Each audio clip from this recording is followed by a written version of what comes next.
ચાલો મિત્રો, હવે ગયા લેક્ચરમાં આપણે સ્વાધ્યાય 1.2 પૂરો કર્યો હતો, બરાબર. 1.2 ની અંદર એ વિધેય એક અને વ્યાપ વિધેય ક્યારે હોય, બરાબર, એ આપણે શીખ્યા હતા. હવે આપણે નવી થિયરી ભણવાની છે. એમાંથી એક થિયરી છે એ તમે 11મા ધોરણમાં શીખી ગયા છીએ, સંયોજિત વિધેય. છતાં પણ આમાં આપણે સંયોજિત વિધેય આવે છે એટલા માટે આપણે સંયોજિત વિધેય શીખશું. ત્યારબાદ વ્યસ્ત સંપન્ન વિધેય અને વિધેયનું પ્રતિવિધેય, બરાબર. આટલા ટોપિક છે એ જે વિધેયને લાગતા ઓળખતા છે. અને પછી એક દિક ક્રિયા નામનો ટોપિક છે નવો, સંયોજિત વિધેય, વ્યસ્ત સંપન્ન વિધેય, પ્રતિવિધેય અને દિક ક્રિયાઓ. આ 4 ટોપિક પ્રથમ ચેપ્ટરની અંદર, ફર્સ્ટ ચેપ્ટરને આપણે અત્યારે બાકી રહ્યા છે, એ આપણે 4 ટોપિક પૂરા કરશું. પણ એ પહેલા સંયોજિત વિધેય ભણશું, સંયોજિત વિધેયને એક ઉદાહરણ સમજશું, ત્યારબાદ પ્રતિવિધિને એક્ઝામ્પલ ગણશું અને ત્યારબાદ દિક ક્રિયાની થિયરી ભણશું, બરાબર. ચાલો, હવે સંયોજિત વિધેય કોને કહેવાય?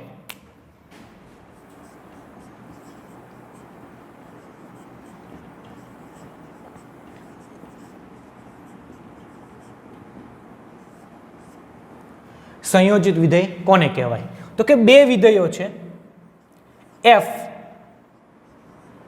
a થી b અને g c થી d આપેલા વિધેયો છે.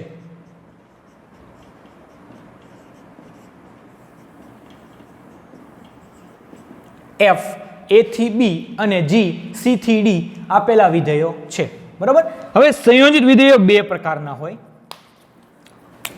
એમાં એક નંબર આવશે f અને g નું સંયોજિત વિધેય, એને કહેવાય GOF. અને બીજું આવશે g અને f નું સંયોજિત વિધેય, એને કહેવાય FOG. આને ઓ બોલાય, બરોબર. GOF અને FOG. હવે આપણે શું કરવાનું છે તો કે આપણે GOF અને FOG કઈ રીતે વ્યાખ્યાયિત, કારણ કે જો મિત્રો આ સંયોજિત વિધેય છે ને એ વિધેય જ છે, બરોબર. એટલે વિધેય હોય તો વિધેયની અંદર પ્રદેશ પણ હોય, સહપ્રદેશ પણ હોય, એનો વિસ્તાર પણ હોય અને એવું કંઈક સૂત્ર પણ એનું હશે, બરોબર. તો પહેલા આપણે f અને g નું સંયોજિત વિધેય ભણીએ. પહેલો ટોપિક છે f અને g નું સંયોજિત વિધેય. આપણે કીધું એમ એને કહેવાય GOF. એટલે આ બાજુનો છેલ્લે જે શબ્દ આવે, છેલ્લે જે અક્ષર આવે વિધેય, એ વિધેય પહેલા બોલવાનું અને પછી આ પહેલાનું વિધેય પછી બોલવાનું. એટલે પહેલા f છે તો f લખો, f a થી b વ્યાખ્યાયિત છે. f જે છે એ a થી b વ્યાખ્યાયિત છે. બીજું વિધેય છે g. g વિધેય છે c થી d વ્યાખ્યાયિત છે. હવે સમજવાનું કે જો રેન્જ ઓફ f નો વિસ્તાર, આનો વિસ્તાર જે છે એ subset of domain of g ના પ્રદેશનો ઉપગણ હોય, f નો વિસ્તાર છે એ g ના પ્રદેશનો ઉપગણ હોય તો GOF ક્યાંથી ક્યાં વ્યાખ્યાયિત થાય તો કે a થી d વ્યાખ્યાયિત થાય. GOF a થી d વ્યાખ્યાયિત થાય અને GOF of x બરાબર g of f of x થાય. GOF of x બરાબર g of f of x થાય. એટલે અહીંયા આ બે ઉપગણમાં આવી જાય, b અને c, બરાબર. આ એનો સહપ્રદેશ છે એટલે આની અંદર ગણાય, આ એનો પ્રદેશ છે એટલે ડોમેન ઓફ g થઈ ગયું. આ બે ઉપગણમાં વીઆઈ ગયા, આ બે વીઆઈ ગયા તો બાકી શું રહ્યું તો કે a થી d બાકી રહ્યું. a થી d એટલે આ GOF છે એનો પ્રદેશ a થશે, સહપ્રદેશ એનો d થશે, બરોબર. આ થયું GOF. કયું તો કે f અને g નું સંયોજિત વિધેય. ત્યારબાદ બીજું આવશે g અને f નું સંયોજિત વિધેય. બીજું સંયોજિત વિધેય છે g અને f નું સંયોજિત વિધેય.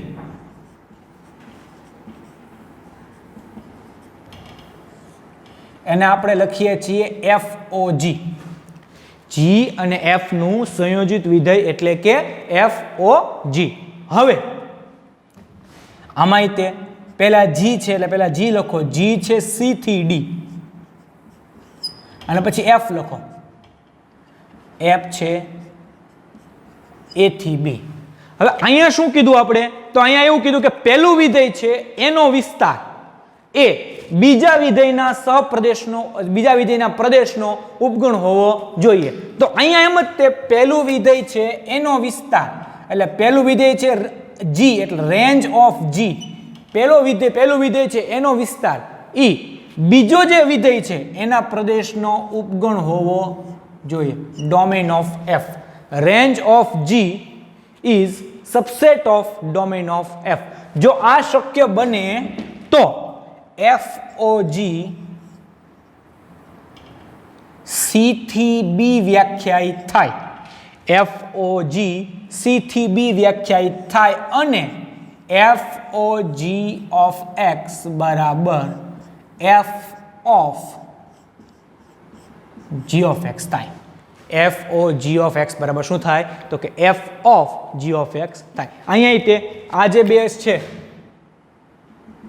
એ કેમ આવી ગયા? તો કે એ 20 નક્કી કરવામાં આવી ગયા કે વ્યાખ્યાયિત છે કે નહીં.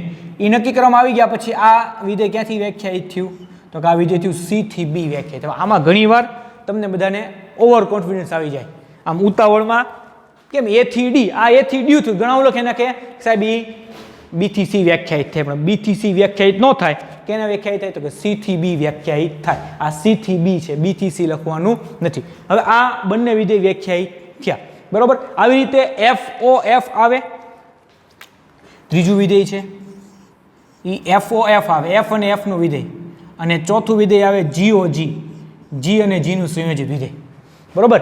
FOF અને GOG આ 4 વિધેય છે. આ બે વિધેય તો વ્યાખ્યાયિત થવાના જ છે બરોબર, કારણ કે બંને એક જ સરખું રહેવાનું છે. હવે આપણે ઉદાહરણ લખીએ, ઉદાહરણથી સમજીએ બરોબર. આપણે ઉદાહરણ લખીએ છીએ, એક્ઝામ્પલ એક આપીએ છીએ કે ભાઈ F છે એ R થી R છે અને G વિધેય છે એ પણ R થી R છે. એટલે આ વ્યાખ્યાયિત તો થવાના જ છે, એ ફાઇનલ છે બરોબર. F R થી R અને G R થી R. F of X બરાબર x² + 1 છે સમજો. અને G of X બરાબર 3x + 1 છે. F of X બરાબર x² + 1 છે અને G of X બરાબર 3x + 1 છે. તો મારે 4 વિધેયો મેળવવાના છે. તો તમે મેળવો. શું શું મેળવો? તો કે GOF, FOG, FOF અને GOG મેળવો. આવું તમને કીધું. આ 4 તમે મેળવો એવું તમને કીધું. રકમ આપી કે ભાઈ F R થી R, G R થી R. હવે પહેલી વાત છે કે F અને G બંને R થી R છે. આ બંને R થી R એટલે આ વિધેય, આ વિધેય, આ વિધેય અને આ ચારેય વિધેય જે છે એ R થી R વ્યાખ્યાયિત હશે. પહેલી વાત, ચારે R થી R વ્યાખ્યા, એમાં કંઈ લખવાની જરૂર રહેશે નહીં, કારણ કે બધા R થી R જ છે. એટલે ચારે ચાર કેવા રહેશે? તો કે R થી R વ્યાખ્યાયિત રહેશે. તો હવે મારે જે પહેલું મેળવવાનું છે GOF. તો લખો GOF ક્યાંથી ક્યાં છે? તો કે R થી R. GOF R થી R. GOF of X બરાબર G of F of X. સમજો બધા. GOF of X બરાબર G of F of X. હવે જ્યાં F of X છે ને F of X નું સૂત્ર મૂકો, બીજું કાંઈ કરવાનું નથી. ઇઝ ઇક્વલ ટુ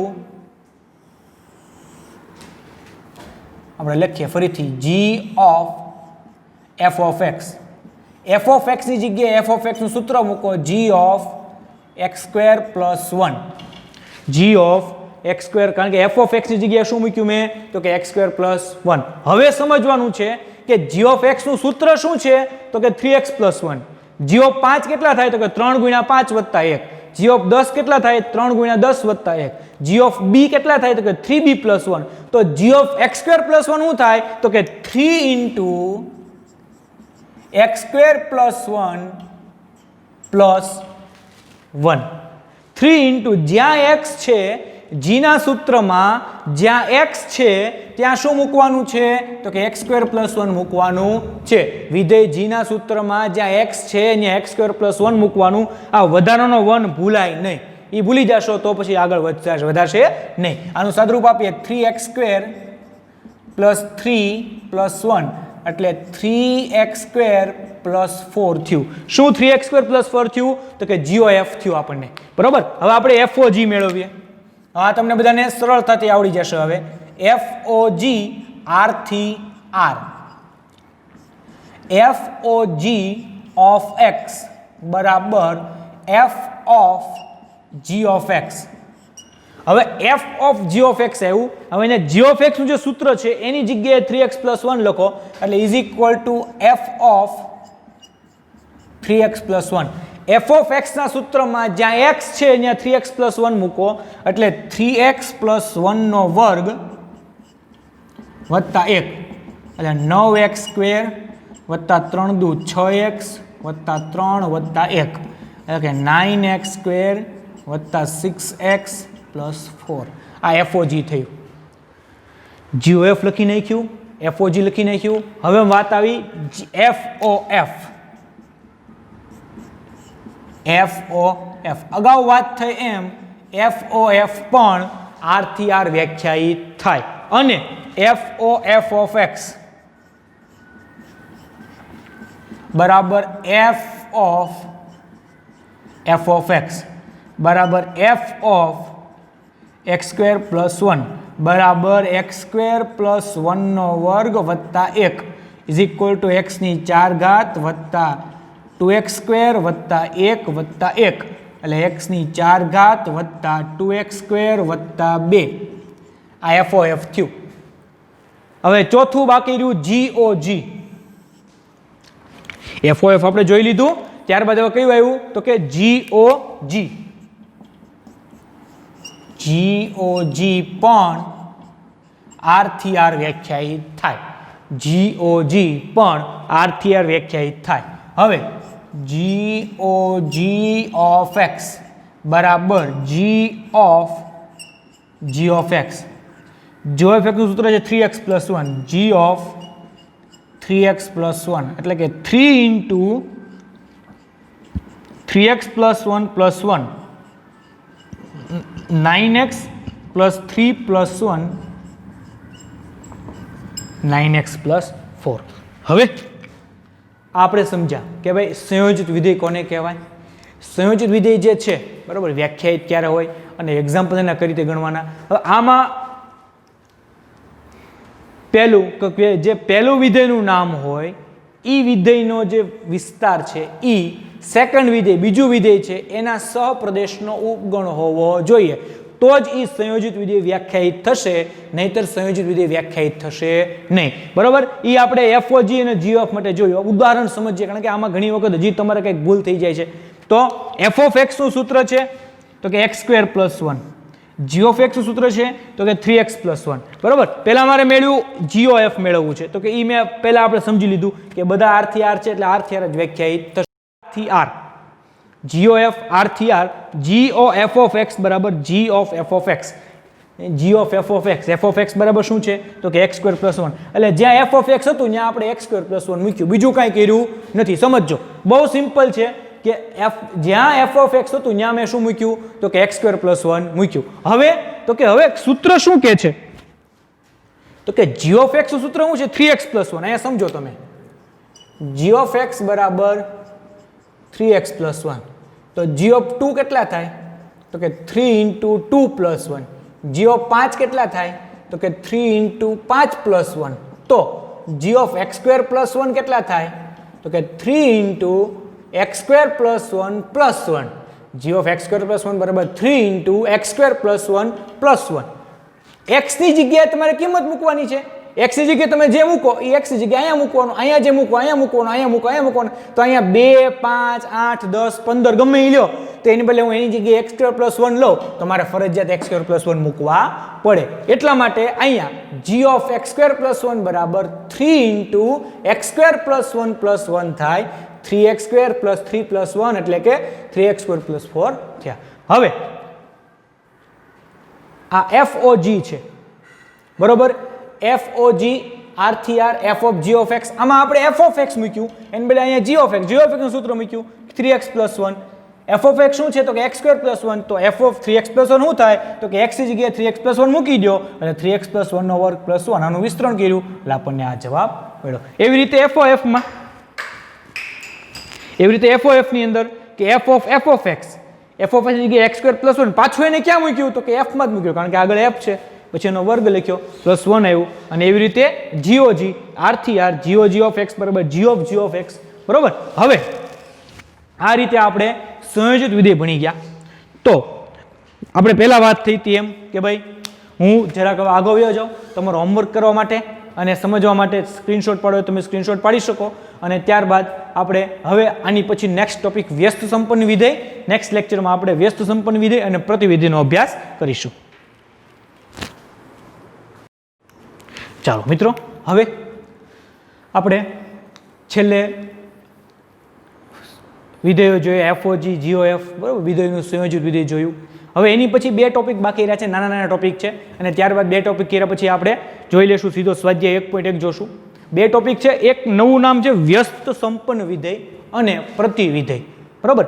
વ્યસ્ત સંપન્ન વિધેય તો બહુ સિમ્પલ છે બરાબર, કારણ કે વ્યસ્ત સંપન્ન વિધેય એટલે શું તો કે જે વિધેયના પ્રતિવિધેયનું અસ્તિત્વ ધારો કે હોય તો એને વ્યસ્ત સંપન્ન વિધેય કહેવાય. અને વિધેયનું પ્રતિવિધેય અસ્તિત્વ ક્યારે હોય તમને બધાને ખ્યાલ છે, આપણે બીજા ચેપ્ટરમાં ભણી ગયા છીએ કે જો વિધેય એક અને વ્યાપ્ત હોય તો જ એના પ્રતિવિધેયનું અસ્તિત્વ હોય. વિધેય એક અને વ્યાપ્ત હોય તો જ એના પ્રતિવિધેયનું અસ્તિત્વ હોય. અને એક બીજો ટોપિક છે વ્યસ્ત સંપન્ન વિધેય.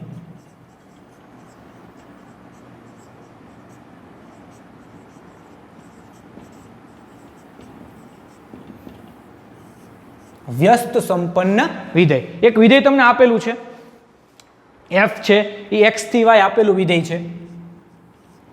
f x થી y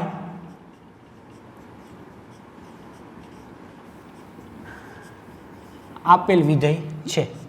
f જે છે એ x થી y આપેલ વિધેય છે. તો એક વિધેય g મને એવું મળે બરોબર કે પહેલા તો g તો g y થી x એવું વિધેય મળે કે જેથી સમજો g y થી x એટલે f નો જે પ્રદેશ છે એ g નો સહપ્રદેશ થઈ જાય અને g નો જે પ્રદેશ f નો જે સહપ્રદેશ છે એ g નો પ્રદેશ થઈ જાય. વિધેય g y થી x એવું વિધેય મળે કે જેથી GOF બરાબર IX અને FOG બરાબર IY થાય. GOF બરાબર IX અને I એટલે કયું વિધેય થયું? તદેય વિધેય થયું.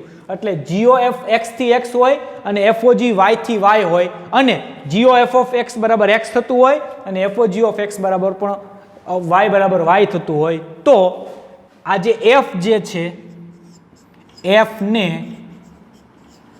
વ્યસ્ત સંપન્ન વિધેય કહેવાય. એટલે કે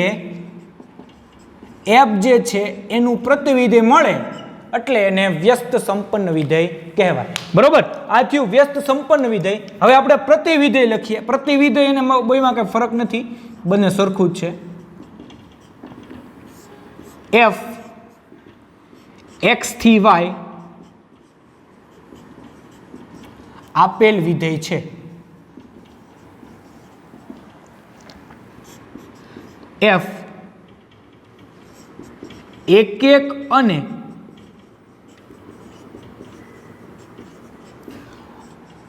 અને વ્યાપ્ત વિધેય હોય, એક અને વ્યાપ્ત વિધેય હોય તો f ઇનવર્સ y થી x મળે. આ જે f ઇનવર્સ છે એને f નું પ્રતિવિધેય કહેવાય. f ઇનવર્સ જે છે એને f નું પ્રતિવિધેય કહેવાય. આપણે કેમ ત્રિકોણમિતિય પ્રતિવિધેય ભણી ગયા, sine inverse, cos inverse, tan inverse, એવી રીતે કોઈ પણ વિધેય છે એનું આપણે પ્રતિવિધેય મેળવ્યું. બરોબર. હવે 3 વિધેયો આપેલા હોય, બરોબર, 2 નાનકડા આમથા પ્રમેય છે.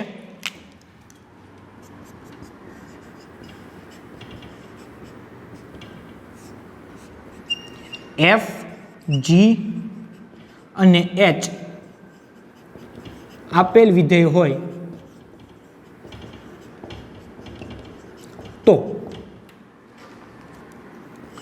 FO GOH બરાબર FOG OH થાય. એટલે કે ટૂંકમાં ક્રમનો નિયમ, જૂથનો નિયમ જે તમે આ કેવું લાગુ પડે, 3 વિધેય હોય એની માટે FOGOH બરાબર FOGOH થાય. અને બીજો પ્રમેય છે એ નાનકડો અમથો છે. સેકન્ડ પ્રમેય એવું કહે છે કે GOF વ્યાખ્યાયિત હોય, GOF વ્યાખ્યાયિત હોય અને G તથા F વ્યસ્ત સંપન્ન હોય તો GOF નું ઇનવર્સ બરાબર F inverse O G inverse થાય. આપણે નિશ્ચય એકને શ્રેણિકમાં ભણી ગયા. AB ઇનવર્સ બરાબર B inverse into A inverse. GOF inverse બરાબર F inverse O G inverse થાય. આ 2 પ્રમેય છે, એનો ક્યારેક અમુક જગ્યાએનો ઉપયોગ આવશે. બરાબર. આ પ્રમેય થયા. હવે આપણે નેક્સ્ટ સ્વાધ્યાયમાં આગળ વધીએ છીએ. બરાબર. સ્વાધ્યાય નંબર 1.3. બરાબર. સ્વાધ્યાય 1.3 છે, એનો પહેલો એક્ઝામ્પલ છે. સમજો કે F 1 3 4 થી 1 2 5. સ્વાધ્યાય 1.3 એનો પહેલો એક્ઝામ્પલ F 1 3 4 થી 1 2 5.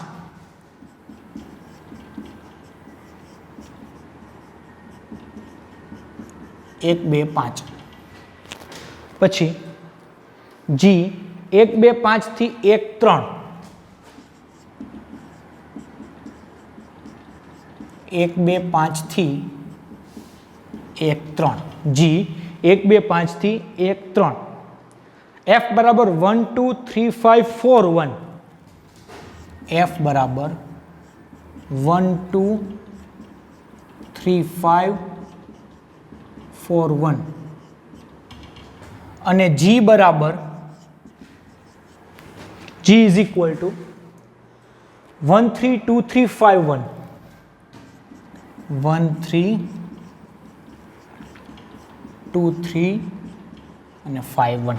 તો શું મેળવવાનું કીધું? GOF શોધો.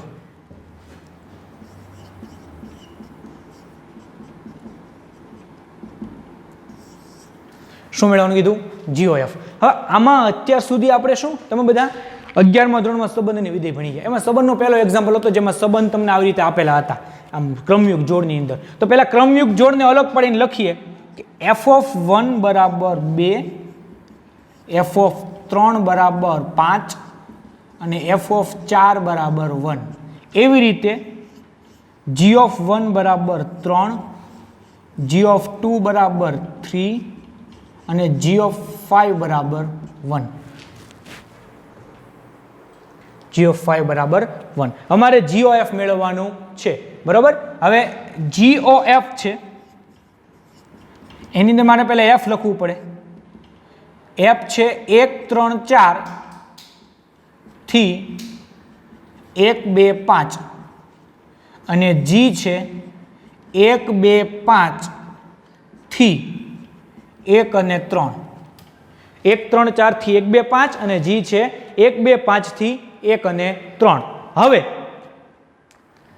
F અને G મળી ગયા. આપણને કીધું GOF એટલે આનો ઉપગણ થાય તો કે આ છે. તો GOF ક્યાંથી ક્યાં થાય? તો કે GOF 1 3 4 થી 1 3 વ્યાખ્યાયિત થાય. GOF 1 3 4 થી 1 3 વ્યાખ્યાયિત થાય. GOF of 1 બરાબર, આમાંથી પ્રશ્ન લેવાના છે. G of F of 1, F of 1 કેટલા છે તો કે 2, જી ઓફ 2, જી ઓફ 2 કેટલા છે તો કે 3.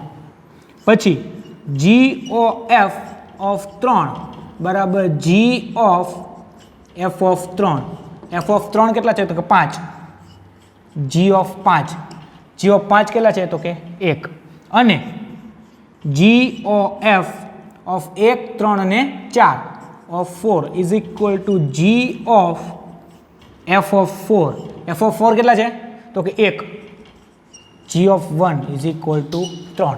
તેથી આપણને એફઓજી મેળવવાનું કીધું છે, જીઓ એફ. તેથી જીઓ એફ 1 3 4 થી 1 3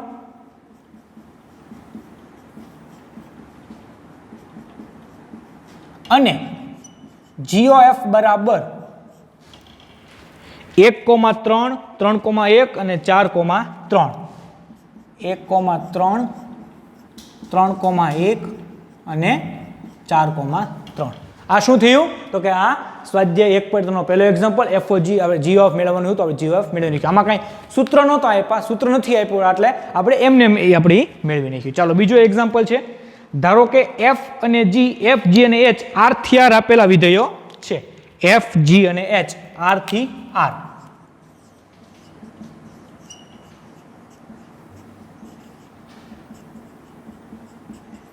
આર થી આર આપેલા વિધેયો છે. તો સાબિત કરો કે એફ પ્લસ જી ઓ એચ બરાબર એફ ઓ એચ વત્તા જી ઓ એચ. બે વસ્તુ સાબિત કરવાની છે. એફ પ્લસ જી ઓ એચ બરાબર એફ ઓ એચ વત્તા જી ઓ એચ. અને બીજું સાબિત કરવાનું છે એફ ઇન્ટુ જી ઓ એચ બરાબર એફ ઓ એચ ઇન્ટુ જી ઓ એચ. બીજું એફ ઇન્ટુ જી ઓ એચ બરાબર એફ ઓ એચ ઇન્ટુ જી ઓ એચ. ચાલો પહેલું એફ પ્લસ જી ઓ એચ બરાબર F plus g of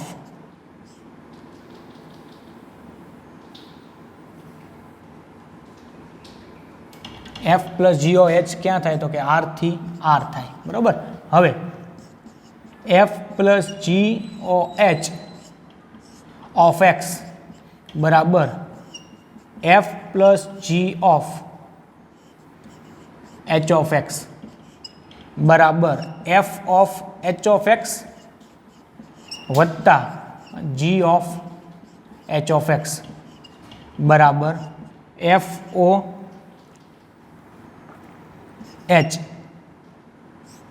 of x વત્તા g O h of x બરાબર. તેથી f plus જી O H બરાબર F O h વત્તા g O H. આ થિયરિટિકલ છે. બરાબર. આ એફ સરવાળો છે, આને તમે કોઈ વિધેય કહી દો f plus G of h of x એટલે f of h of x વત્તા g of h of x. બરાબર. હવે એવી રીતે બીજું સાબિત કરીએ. બીજું એફ ઇન્ટુ જી ઓ એચ આર થી આર થાય f into g of o h of x બરાબર f into g of h of x બરાબર f of h of x into g of h of x બરાબર f o h of x into g o h of x. તેથી f into g o h બરાબર f o h into g o h થાય. આ એક્ઝામ્પલમાં બીજું કંઈ નવું છે નહીં. બરાબર. આ એક્ઝામ્પલની અંદર આપણે શું કર્યું છે તો કે આ એક્ઝામ્પલની આપણે માત્ર અને માત્ર સરવાળાનો વિધેય છે એને અલગ પાડ્યું છે. સરવાળાનો વિધેય અલગ પાડી અને આપણે આગળ એક્ઝામ્પલ ગણેલો છે. બરાબર. તો હવે આપણે આની પછીનો જે ત્રીજો એક્ઝામ્પલ છે એ થર્ડ એક્ઝામ્પલ શરૂ કરશું.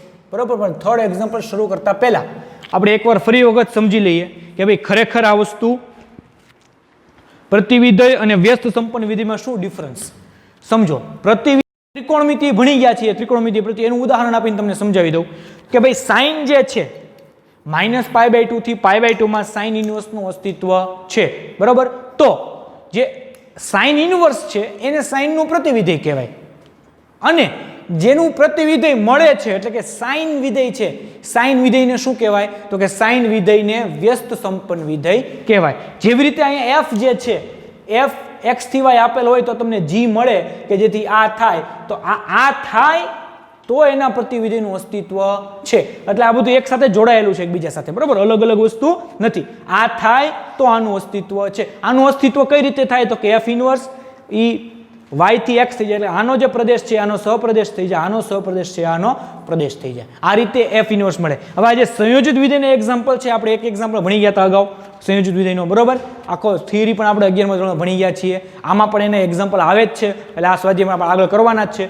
તો પહેલો એક્ઝામ્પલ હતો, આ એક્ઝામ્પલની અંદર ખાસિયત એ હતી કે જે તમે 11મા ધોરણની અંદર પહેલા તમે શીખી ગયા FOG અને GOF, બરોબર. એની GOF કરતા તે આપણે જે સ્ટાર્ટિંગ હતું સંબંધ અને વિધેય f આપેલો હતો, બરોબર, અને તમને એમ કીધું હતું કે ચકાસો કે વિધેય સંબંધ એ વિધેય છે કે નહીં, બરોબર. એની અંદર જે આપણે ભણી ગયા છીએ એ વસ્તુ સેમ આવી કે વિધેય f તમને આપેલું છે, વિધેય g, આમાં ટૂંકમાં સૂત્ર નથી આપ્યું. સૂત્રને બદલે શું આપ્યું છે તો કે તમને સૂત્ર નથી આપ્યું પણ ખાલી ડાયરેક્ટ આપી દીધું કે f(1) = 2, f(3) = 5 અને f(4) = 1, એવું તમને ડાયરેક્ટ આપી દીધું. સૂત્ર તમને આપેલું છે નહીં, બરોબર. અહીંયા સૂત્ર નથી આપ્યું. અહીંયા શું કીધું કે ડાયરેક્ટ થિયરીથી સાબિત કરવાનું કીધું કે ભાઈ તમે f g r આપેલા છે, f + GOH, આને ધારો કે S ધારી લો, SOH બરાબર શું થાય કે S of h of x થાય. તો S એટલે f + g વિધેયનો ગુણધર્મ છે, સરવાળાનો નિયમ, ગુણાકારનો નિયમ, ભાગાકારનો નિયમ અને બાદબાકીનો નિયમ. એ આપણે વિધેયોની બેઝિક ક્રિયાઓ છે આપણે 11મા ધોરણમાં શીખી ગયા છીએ, બરાબર. એના ઉપરથી f + g of h of x બરાબર f of h of x + g of h of x સરવાળો બંને લાગુ પડે. આ શું થાય તો FOH થાય, શું થાય તો GOH થાય. એટલે આપણે જે સાબિત કરવાનું હતું સાબિત થઈ ગયું, બરાબર. હવે હું આગળ વયો જાઉં, તમારે સ્ક્રીનશોટ પાડી લેજો અને સ્ક્રીનશોટ પાડ્યા પછી તમે એનું હોમવર્ક સરળતાથી તમે કરી શકો.